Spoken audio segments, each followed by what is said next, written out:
So hey guys, welcome back to our second video after the installation. आज हम सीखेंगे किस तरह हम अपने मिप्स के अंदर आप अपना पहला प्रोग्राम लिखने वाले हो।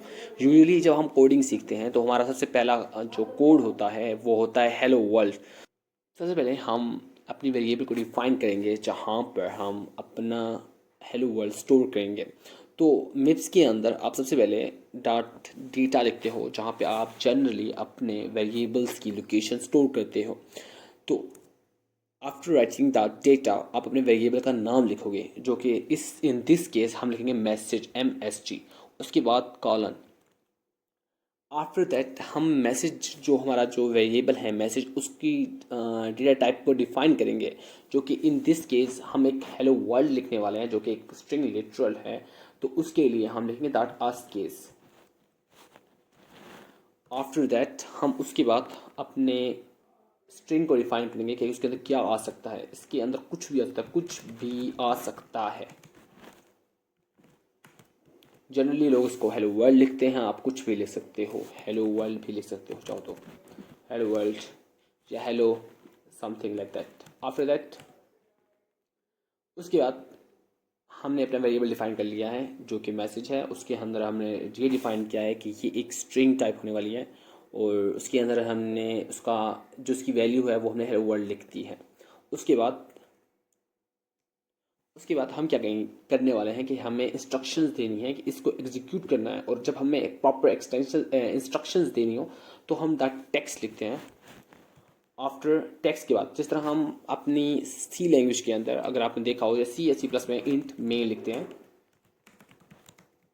ये एक फंक्शन होता है। और सिमिलरली हम यहाँ पे डिफाइन करने वाले हैं कि ये हमारा मेन फंक्शन है जहाँ से आगे एग्जीक्यूट करने हैं इसको फंक्शंस। आफ्टर दैट हम अपने सबसे पहले हमें सिस्टम को ये समझाना है कि हमें एक स्ट्रिंग प्रिंट करना है। मिप्स के अंदर सबसे पहले आपको सिस्टम कॉल्स देनी होती हैं। तो सिस्टम कॉल देने के लिए हम लिखते हैं लोड LI लोड इमीडिएट। उसके बाद रजिस्टर का नाम जहाँ पे हमें इंस्ट्रक्शन देनी है कि हमें सिस्टम से क्या करवाना है, $V0।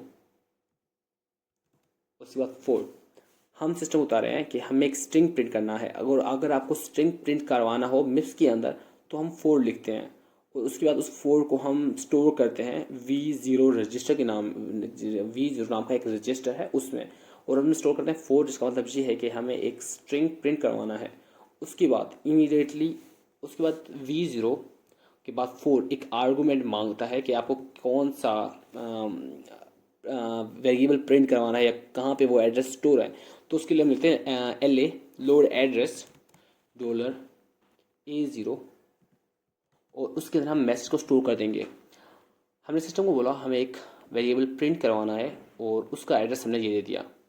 उसके बाद हम लिखेंगे सिस कॉल, मतलब ये कि इस वेरिएबल को प्रिंट करना है आपने। अगर मैं यहाँ कर दूँ ओके, सबसे पहले मैं एडिट पे आता हूँ। इसके बाद जब हमने ये लिख लिया हो तो आप Ctrl+S करके आप सेव करेंगे। Ctrl+S करके एग्जीक्यूट करने के लिए हम इस पर प्रेस करेंगे असेंबल। असेंबल करने के बाद ये हमारा कोड जितना भी था वो असेंबल हो चुका है। ओके, आप यहाँ पे देख सकते हो कि हमारा जो कोड है वो असेंबल हो चुका है। अब हमें इस कोड को एग्जीक्यूट करना है। एग्जीक्यूट करने के लिए हम जाएंगे अपने दिस आइकन के ऊपर, read run the current program. जब हम इस पर प्रेस करेंगे तो हमारा जो प्रोग्राम होगा वो एग्जीक्यूट हो जाएगा, जो कि इन दिस केस ये है हेलो वर्ल्ड। इसके आगे एक और इंस्ट्रक्शन जो बहुत इंपॉर्टेंट है आपको देना, जो कि आप यूजुअली हर प्रोग्राम के अंदर दोगे, वो है LI load immediate $V0 register का नाम। जो सिस्टम कॉल के सिस्टम कॉल ने कुछ रजिस्टर डिफाइन की हुई हैं और उसमें कुछ वैल्यूज़ डिफाइन की हुई हैं। तो इसके अंदर हमें यहाँ देखिए 10, जिसका मतलब ये है कि आपको जहाँ तक सिस्टम को एक्सिट करना है बस सिस कॉल।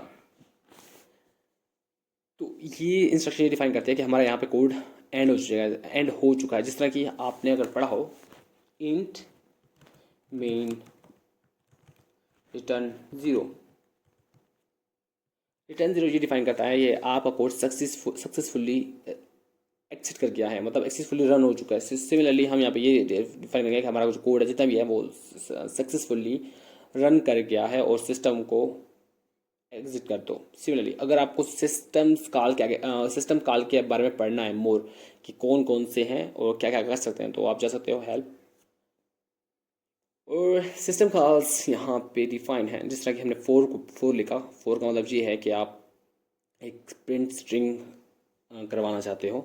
सिमिलरली 10 हमने दिया कि हमें एक प्रोग्राम से एक्सिट करना है, अपने एग्जीक्यूशन को टर्मिनेट करना है। So that's it. आज की वीडियो में इतना ही। आपने ये सीखा कि एक स्ट्रिंग को कैसे डिफाइन किया जाता है, और उसके बाद हमने ये सीखा कि ये सीखा कि इसे प्रिंट कैसे करवाया जाता है, और फिर हमने लास्ट में ये भी सीखा कि सिस्टम को हमारी जो भी हमारा जो प्रोग्राम है उसको टर्मिनेट करने के लिए, एक्सेस करने के लिए हमें एट $V0 के अंदर अपने इस रजिस्टर के अंदर हमें 10 देना पड़ता है, जो कि ये पता है कि सक्सेसफुली हमारा जो कोड है वो रन कर गया है। That's it for today's video. हम इन दी फ्यूचर हम पढ़ेंगे किस तरह हम नंबर्स को, अपने इंटीजर्स को, फ्लोट को प्रिंट करवा सकते हैं। आगे विद इन लूप्स पढ़ेंगे, कंडीशंस पढ़ेंगे, एंड फंक्शंस भी डिफाइन करना सीखेंगे, एंड मैनी मोर। सो या